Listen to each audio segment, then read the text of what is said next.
I had no intention of causing a scene on Thanksgiving. I walked into my mother's house carrying nothing but a quiet resolve and a secret I had buried, so deep it almost felt unreal. Almost. Because the moment I saw my sister smiling across the table, the same sister whose baby shower I had deliberately avoided, something inside me stirred. Not guilt. No regret. Something darker. People always say family should be your safest place, but they never warn you what to do when the people who share your blood are the same ones who push you to the edge. For years, I had swallowed my hurt, convinced myself to forgive, and tried to be the bigger person. But forgiveness stops working when the wounds never close. When the whispers behind your back grow louder than the love on your face. When the truth you're forced to carry becomes heavier than the lies everyone else believes. So when my mother asked the question everyone wanted answered, the entire room froze. They thought they knew the story. They thought I was just being dramatic, petty, selfish. They had no idea what had been done to me, or how far I had gone to reclaim what they tried to take. What I said next didn't just stun the room. It changed everything. And before you judge me, you should know one thing. If you were in my place, what would you have done? Before everything unraveled, my life looked deceptively stable from the outside. Steady routines, predictable rhythms, and a sense of control I clung to more tightly than I realized. I lived in a small but warm apartment on the edge of town, close enough to hear the distant hum of traffic, but far enough to feel like I'd carved out my own quiet corner of the world. Most mornings, I woke before the sun, sipping coffee by the window while the sky shifted from blue to gold. It was the kind of peace you think will last forever, even though deep down you know nothing ever really does. My job kept me busy in a way that felt comforting. I worked as a project coordinator for a local firm, juggling spreadsheets, timelines, and the occasional fire that needed putting out. I liked the structure, the predictability, and the sense of usefulness. My coworkers described me as reliable, the person who could be counted on to shoulder burdens no one else wanted to deal with. I used to take pride in that. I didn't realize then how that same trait would be twisted against me. Outside of work, my world revolved around my family. We weren't perfect, but we were close enough, or at least that's what I thought. My mom was the kind of person who filled every silence with plans, traditions, and expectations. She meant well, even if her love came with strings I didn't always notice until they tightened. My sister, on the other hand, had a way of shining without trying. She had that effortless charm, the kind people gravitated toward. Growing up, I always felt like I walked one step behind her, but I convinced myself it didn't matter. We were different, and that was okay. At least, that's what I kept telling myself. When she announced her pregnancy, the whole family erupted with joy. My mom immediately launched into planning mode. Decorations pinned on mood boards, color palettes debated over long phone calls, and endless lists of baby shower ideas. I tried to be supportive, even though something inside me felt strangely out of place, as if I were standing on the outside of a window, watching a celebration I wasn't fully invited into. But I brushed the feeling off. It wasn't like me to question my place in the family. Still, in the weeks that followed, the tension grew. Not in obvious ways, but in small, unsettling moments that I couldn't quite explain. A sudden quiet when I entered the room. Conversations that shifted topics a little too quickly. A message from my mom asking if I was still planning to help out, phrased in a way that made me wonder when I had ever implied I wouldn't. And my sister, usually the first to call me about even the smallest things, seemed more distant. I told myself she was just busy. Pregnancy could be overwhelming, after all. But there was something else too, something harder to name. A heaviness that settled in my chest at night, as if a storm was forming just beyond the horizon. I'd lie awake, staring at the ceiling, wondering why I felt uneasy when nothing had actually happened yet. It was irrational, I told myself. I was overthinking. Everything would be fine. Looking back now, I realized that part of me already sensed it. The shift, the imbalance, the slow unraveling of the version of my life I had worked so hard to maintain. I just didn't know how close I was to losing everything I thought was certain. I didn't know that a single event, one I thought I could quietly step away from, would become the spark that exposed everything simmering beneath the surface. At the time, I still believed my family saw me the way I saw them, with loyalty, trust, and unconditional support.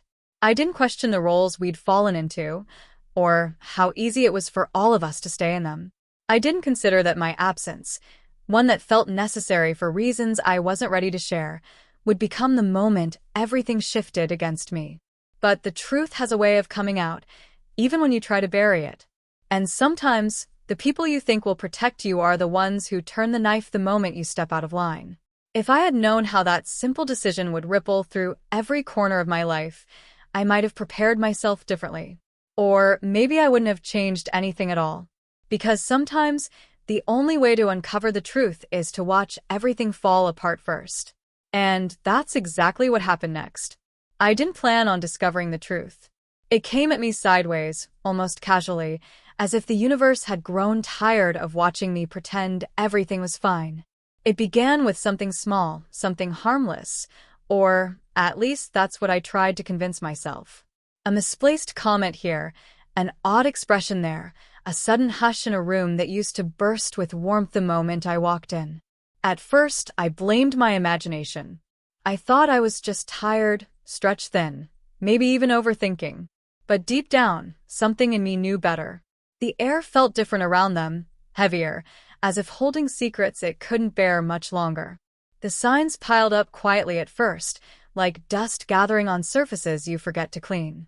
A canceled lunch with my sister paired with a flimsy excuse. A last-minute change of plans from my mother that didn't quite add up. Family group messages where I noticed I wasn't being tagged as often. A sense, subtle at first, that I was being carved out of my own life.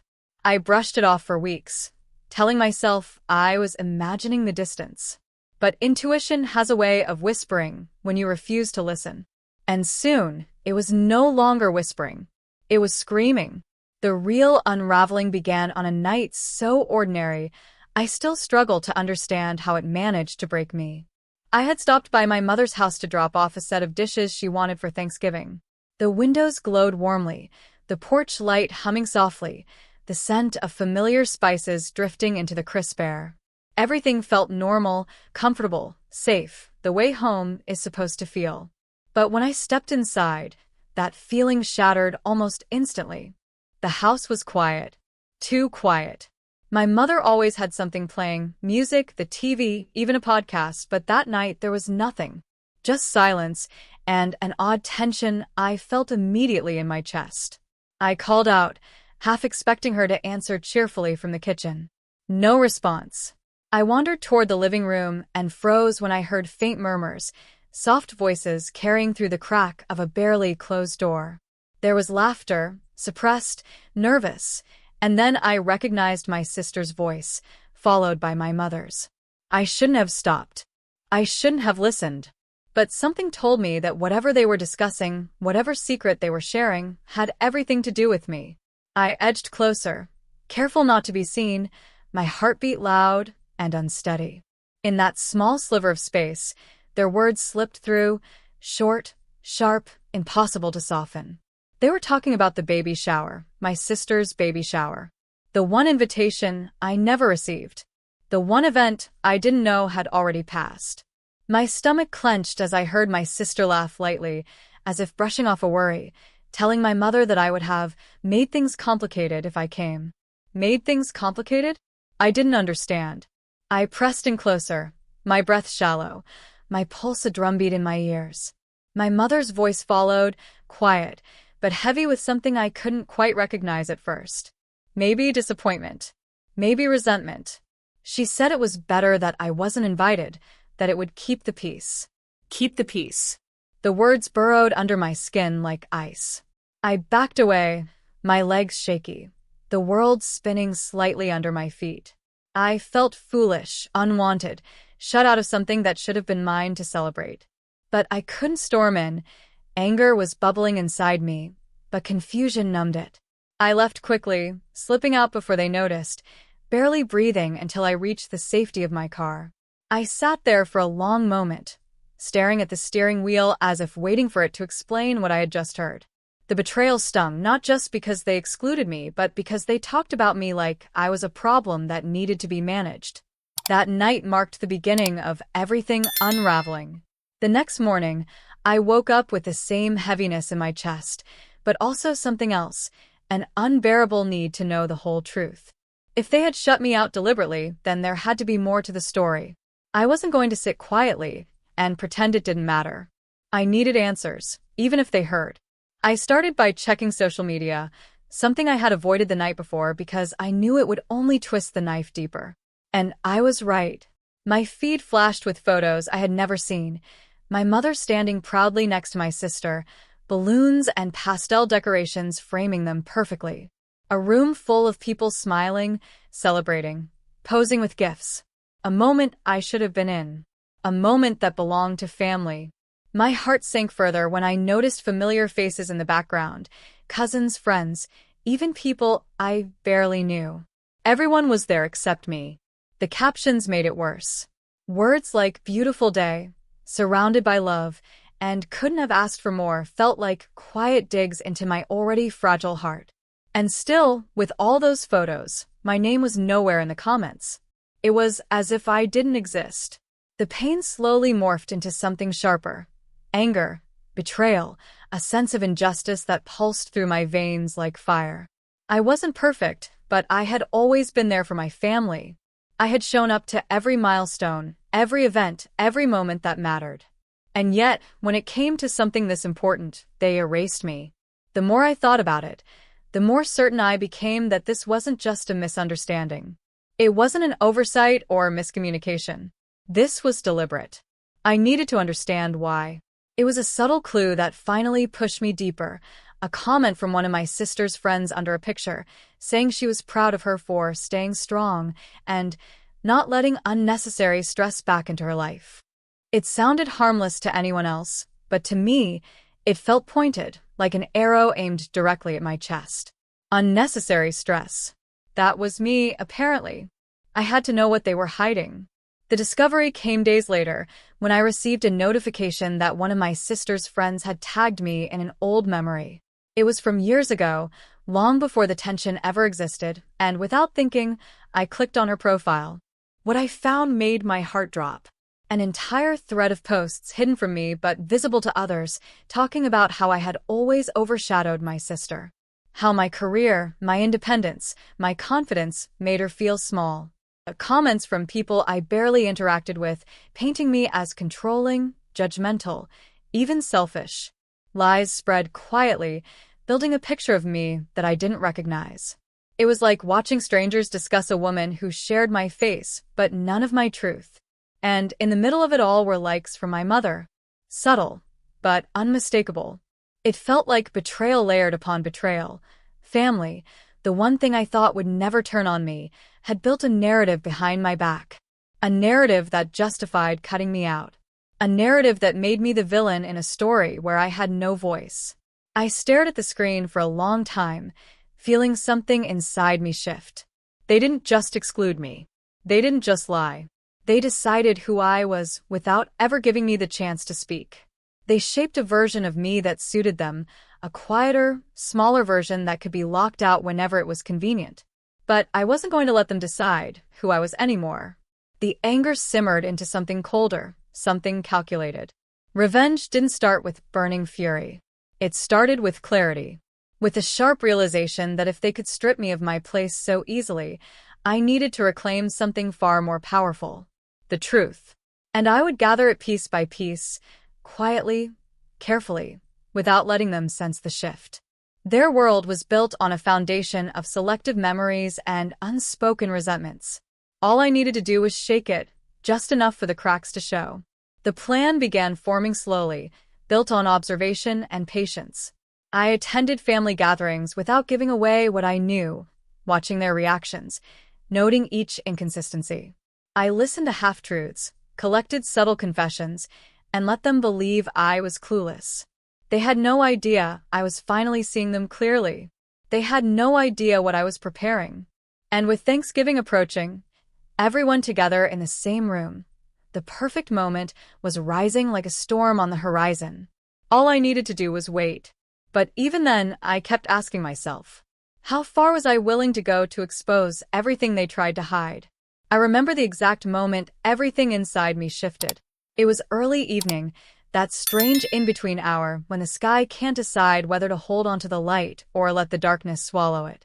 I was sitting in my car outside my parents' house, the same driveway I'd walked on barefoot as a child. But this time, I felt nothing familiar, only the steady burn of certainty in my chest. Every piece of evidence I'd collected, every lie I'd unraveled, every plan I'd laid out with the quiet precision of someone who'd already cried their last tear, it had all led me here. Thanksgiving dinner. The one place they'd never expect anything from me except polite smiles and forced small talk. The place they believed I'd stay silent, as I always had, swallowed by their expectations, guilt, and family rituals. But not this time. Not after what they did. Not after the way they twisted the truth about me, painted me as selfish, irresponsible, uncaring, when they all knew the real reasons I never made it to my sister's baby shower. Reasons they buried, manipulated, and used to turn the entire family against me. As I stepped out of the car, my legs felt steady, almost unnaturally so. It was like my body understood the importance of the moment before my mind fully did. Inside, laughter floated through the walls, soft music played, and I could almost pretend everything was normal. But beneath that was an undercurrent, a thickness in the air that hinted at the confrontation waiting to happen. They didn't know what I'd learned. They didn't know what I had on them. They didn't know that the version of me they'd underestimated for years wasn't the one walking through that door anymore. The house fell into a hush when I stepped inside. Eyes flicked toward me, some surprised, some cautious, some already filled with judgment. I felt every stare, every unspoken accusation, but I didn't flinch. I had nothing left to protect except myself. And tonight, I wouldn't protect them anymore. As the evening went on, the tension grew dense enough to taste. My sister avoided looking at me. My mother's smile was tight, brittle at the edges. And everyone else seemed to be waiting, hungry for someone else's discomfort to entertain them through dinner. I watched them carefully, studying their movements, the way guilt made their shoulders stiffen, the way secrets flickered across their eyes like shadows passing by candlelight. Then it happened. The moment they gave me, without realizing they were handing me the perfect stage. My mother, with her voice dipped in a sweetness that always hid something sharp, initiated the conversation that would ignite everything. I felt the entire room shift toward me, waiting for my explanation, waiting for me to shrink, apologize, justify myself. But instead, I reached for the folder I'd kept tucked inside my bag all evening. My heart pounded, not from fear, but from the rush of finally choosing myself. As I placed the collected records, messages, reports, and timelines on the table, the atmosphere fractured. Silence crashed over the room, thick and suffocating. Their gazes darted around, searching for reassurance that wasn't coming. I could feel their panic building, their carefully constructed storylines trembling under the weight of the truth they'd hoped to keep buried. I exposed everything. Every manipulation, every lie they'd told about me, every false story they'd spread to make me the villain in a situation they had orchestrated. I laid out connections they believed I'd never discover, decisions they made behind closed doors, choices that affected my life more than they were willing to admit. I revealed the betrayal they'd tried to disguise as concern, the way they sabotaged opportunities one worked years for, and how they used my absence at the baby shower to turn the narrative against me. I could see it in their faces. The shock, the guilt, the unraveling. The room felt electrified, like lightning was trapped inside the walls. The truth didn't just sting them. It exposed parts of themselves they never wanted to face. For so long, they believed their secrets were safe, that their word outweighed mine, that I'd never push back. But now, every piece of their hidden intentions was laid bare in front of the very people they'd manipulated. My sister's expression collapsed into something between disbelief and shame. My mother's composure cracked, the facade she'd worn so confidently breaking right in front of me. Others shifted uncomfortably, suddenly unsure of their place in the story they'd been so eager to believe. And for the first time in years, I felt the power returning to my hands, not fueled by cruelty, but by truth. This was the moment I had imagined so many times. Not to humiliate them, not to watch them crumble, but to reclaim the narrative they had stolen from me. To show them that the quietest person in the room is often the one who sees everything, and that sometimes the most effective revenge isn't destruction, it's revelation. The room fell into a silence, so heavy it felt like the air couldn't move. I could feel their questions rising, their justifications building, their excuses forming. But I didn't give them the space to speak. Not yet. I stood there, in the center of the suffocating quiet, letting the weight of the truth settle on them like stones. And that was when I realized something even more powerful than revenge. They weren't in control anymore. For the first time, they were forced to face what they'd done, not the version they created, but the reality I had pieced together with painful clarity. As I looked around the room, every face turned toward me, stunned, shaken, unraveling. I felt an unexpected calm wash over me. A stillness I hadn't felt in months, maybe years. And just when I thought I'd said everything I needed to say, I felt something deeper rising inside me. A final truth, heavier than all the rest. The truth that would decide what came next. The truth that would determine whether this moment would break me or free me completely. I took a breath, steady and deliberate. What I said next would change everything. In the days that followed, I expected the adrenaline to fade, but it lingered in my chest like a buzzing current I couldn't shut off. The aftermath of everything I'd set into motion unfolded slowly, almost quietly at first, as if the world were holding its breath with me. My revenge had struck deeper than I anticipated, cutting through layers of denial, lies, and years of unspoken resentment. I watched it ripple outward, touching everyone who had played a part in my pain, forcing them to confront the truth they had spent so long burying. But even as their reactions came, shock, anger, disbelief, and eventually silence, I felt something inside me shift. For so long, I had lived in the shadow of what they did to me, in the weight of secrets I never asked to carry. Exposing everything felt like tearing open a wound on purpose, just to prove it existed. And yet, in the strange stillness that followed, I felt the faintest sense of release. I didn't feel triumphant, not in the way people fantasize about when they picture revenge. There was no dramatic swell of victory, no cinematic burst of satisfaction. Instead, it felt like stepping out of a burning building, grateful to breathe, but trembling as I faced the damage left behind. I'd taken back my power, yes, but in doing so, I'd also confronted parts of myself I didn't know existed. The parts capable of meticulous planning and cold execution. The parts that refused to stay silent any longer. As the truth spread, the people involved reacted in ways I never predicted. Some tried to defend themselves, scrambling to rewrite the narrative. Others vanished from my life entirely, unable to face what they'd done. My family fractured in ways I once feared, but now recognized as necessary. The bonds I thought were unbreakable had been weakening long before my plan came to life. I had only accelerated what was already inevitable.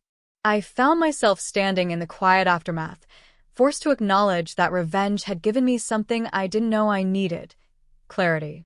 Not closure, because closure is a gentle word for something this raw, but clarity. I could finally see what was real, what was broken, and what was never going to be repaired.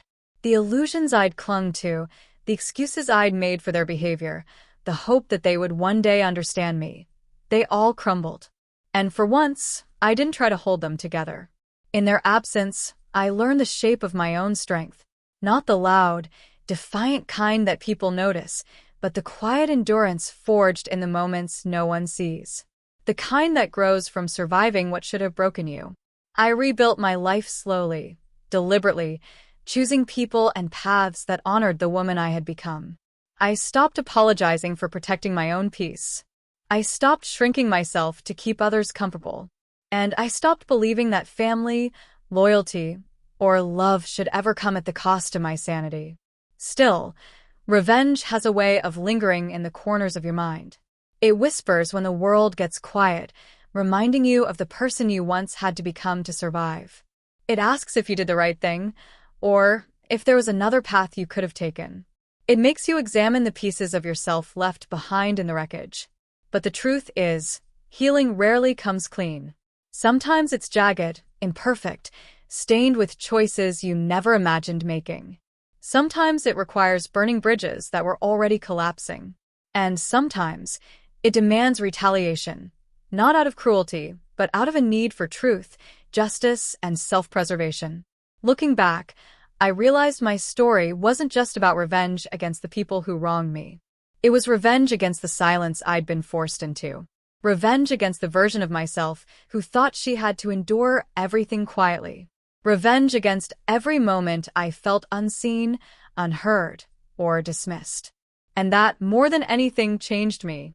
Now, whenever I think about what happened, about Thanksgiving, about their shock, about the truth finally laid bare, I don't feel the same burning anger that once consumed me. Instead, I feel a calm I never expected, a recognition that sometimes doing what you must comes with consequences you have to learn to accept. I don't regret what I did, but I do understand it. My revenge didn't fix everything.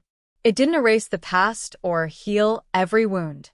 But it gave me back my voice, my strength, my sense of self-worth. And to me, that was everything. So as I stand here now, looking at the life I've rebuilt, one thought lingers in the back of my mind, not as a warning, but as a question for anyone who's ever been pushed to their breaking point. When someone steals your peace, your trust, or your sense of safety, how far would you go to take back your life?